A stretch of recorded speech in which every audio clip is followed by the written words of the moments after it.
Railway சிறப்பு காவல் படை சார்பில் போதைப்பொருள் ஒழிப்பு பேரணி பாதுகாப்பு படை கமாண்டிங் ஆபீசர் கொடியசைத்து துவக்கி வைத்தார்.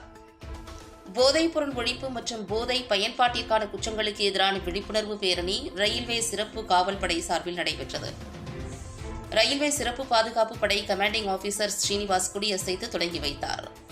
5வது படைப்பிரிவைச் சேர்ந்த 100க்கும் மேற்பட்ட ரயில்வே சிறப்பு பாதுகாப்பு படை வீரர்கள் துப்பாக்கி ஏந்தியவாறு ஜங்ஷன் ரயில் நிலையத்திலிருந்து புறப்பட்டு மத்திய பேருந்து நிலையம் வரை விழிப்புணர்வு ஏற்படுத்தும் வகையில் கைப்பிரதிகளை வழங்கி சென்றனர்.